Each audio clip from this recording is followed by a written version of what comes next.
The Lindley Street poltergeist, witnessed by hundreds in 1974, in November 1974, police watched a 300-pound refrigerator slide across a kitchen floor with no one touching it at all.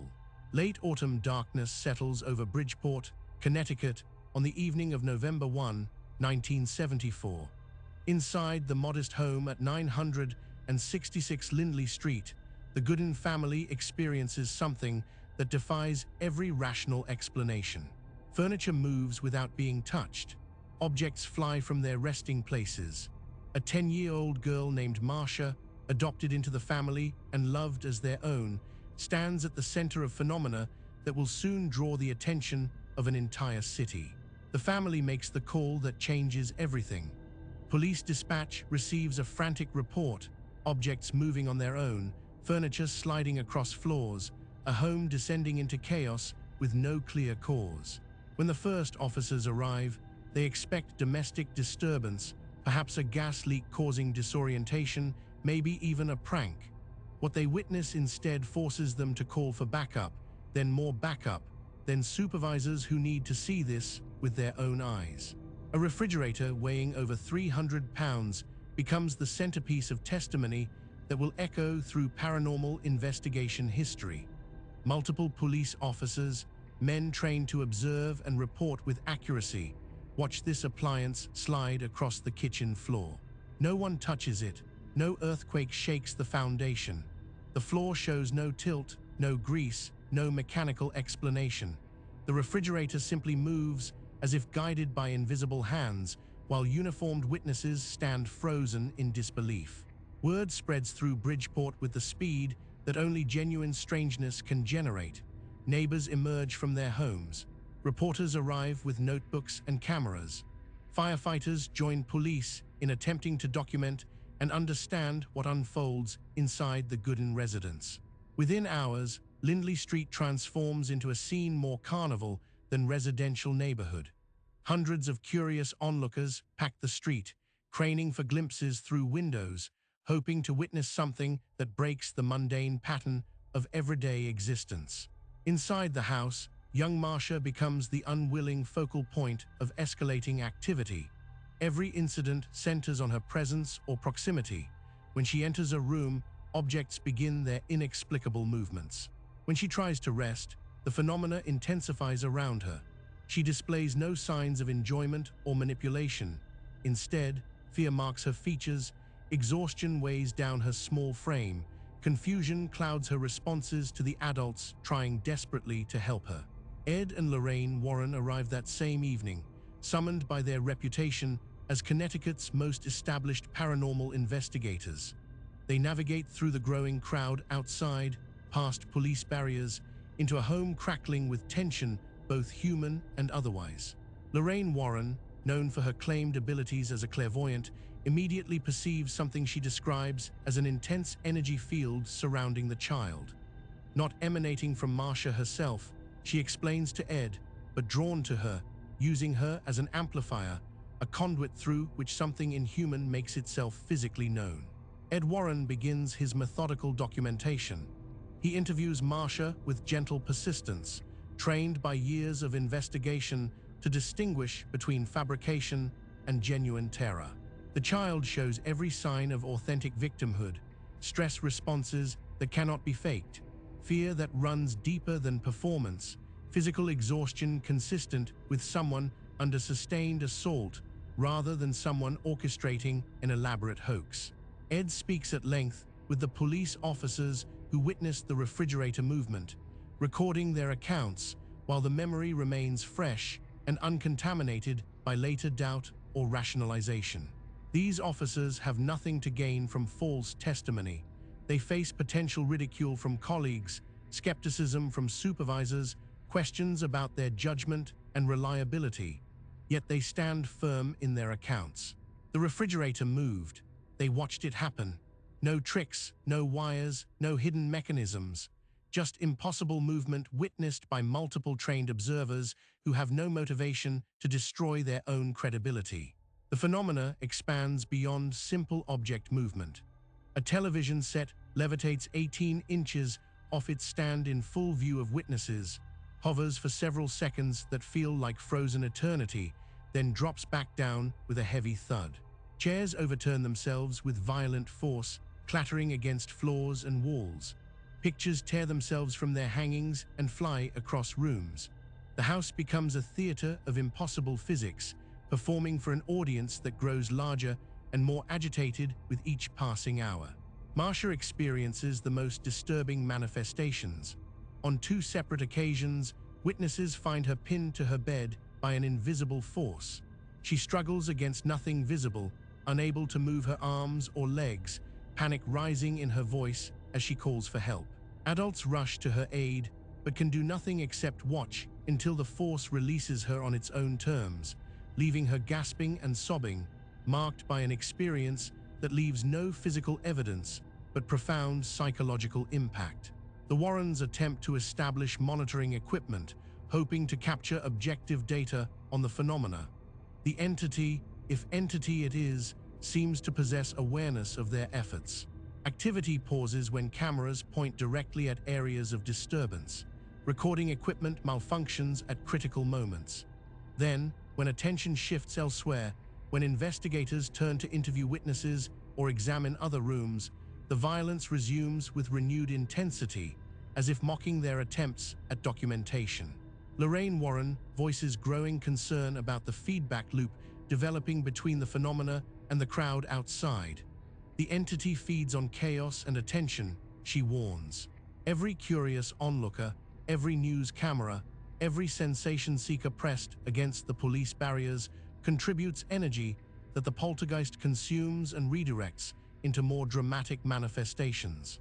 The solution, she argues, requires reducing attention rather than increasing it, an impossible task given the media circus already firmly established on Lindley Street. As days pass, the danger escalates beyond moving objects and pinned children. Marcia begins showing physical trauma that cannot be explained by normal means.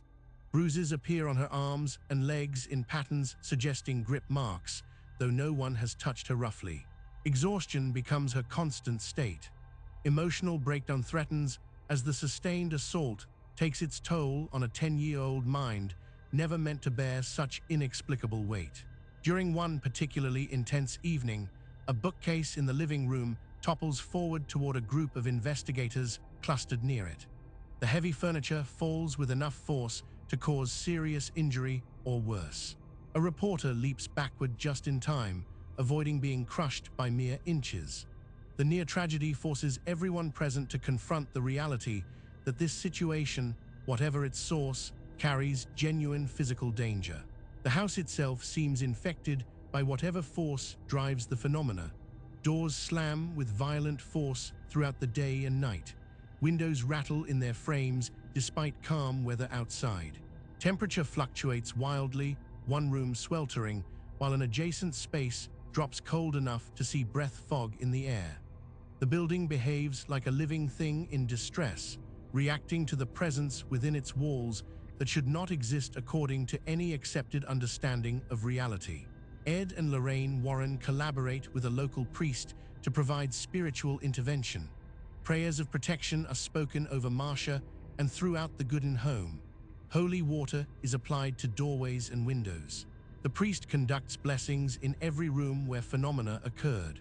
But the Warrens emphasize that spiritual intervention alone may not suffice. The conditions sustaining the poltergeist must be broken. Their advice proves controversial but clear. Remove Marcia from the house temporarily. Break the connection between the entity and its focal point. Allow the energy to dissipate without its amplifier present. The Gooden family, desperate and exhausted, follows the recommendation. Marcia leaves 966 Lindley Street, staying with relatives while the house sits quiet, watched, but no longer invaded by crowds. Within days of Marcia's removal, the activity ceases entirely.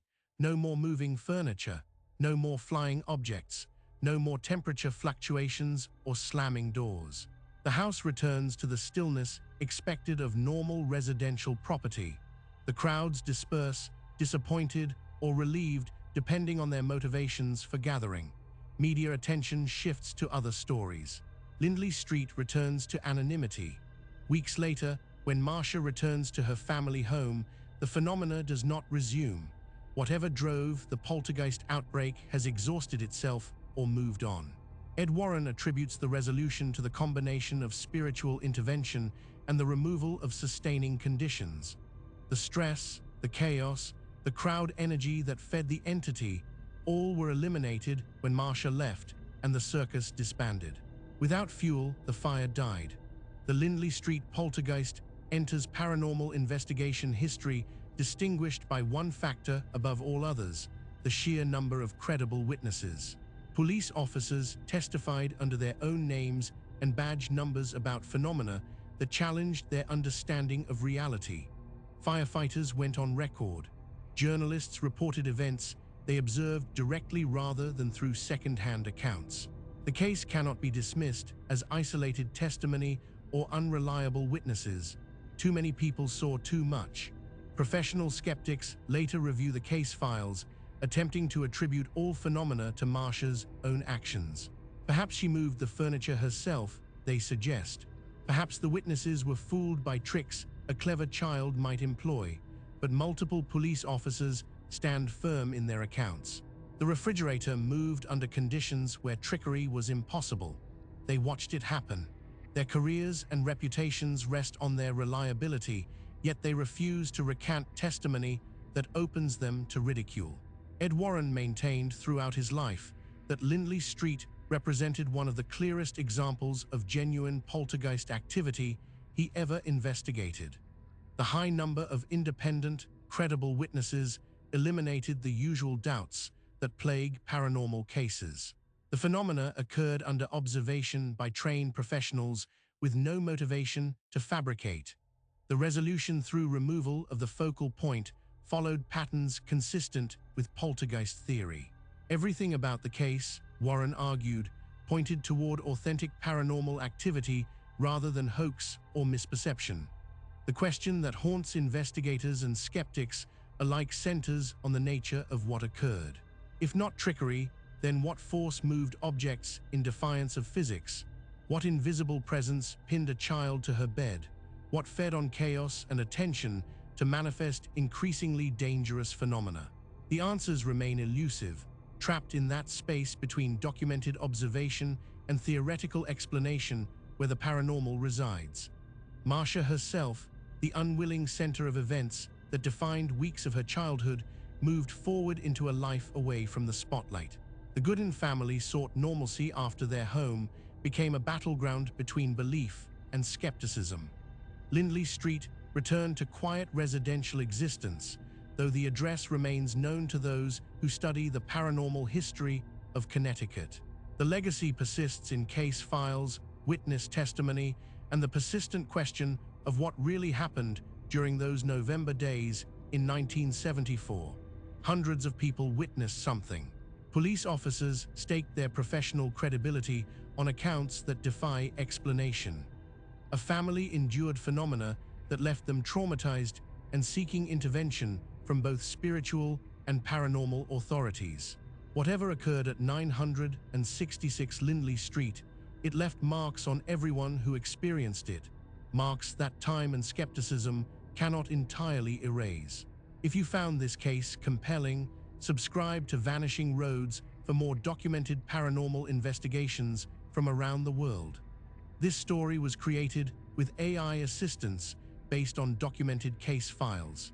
All events reference real investigations and reported incidents.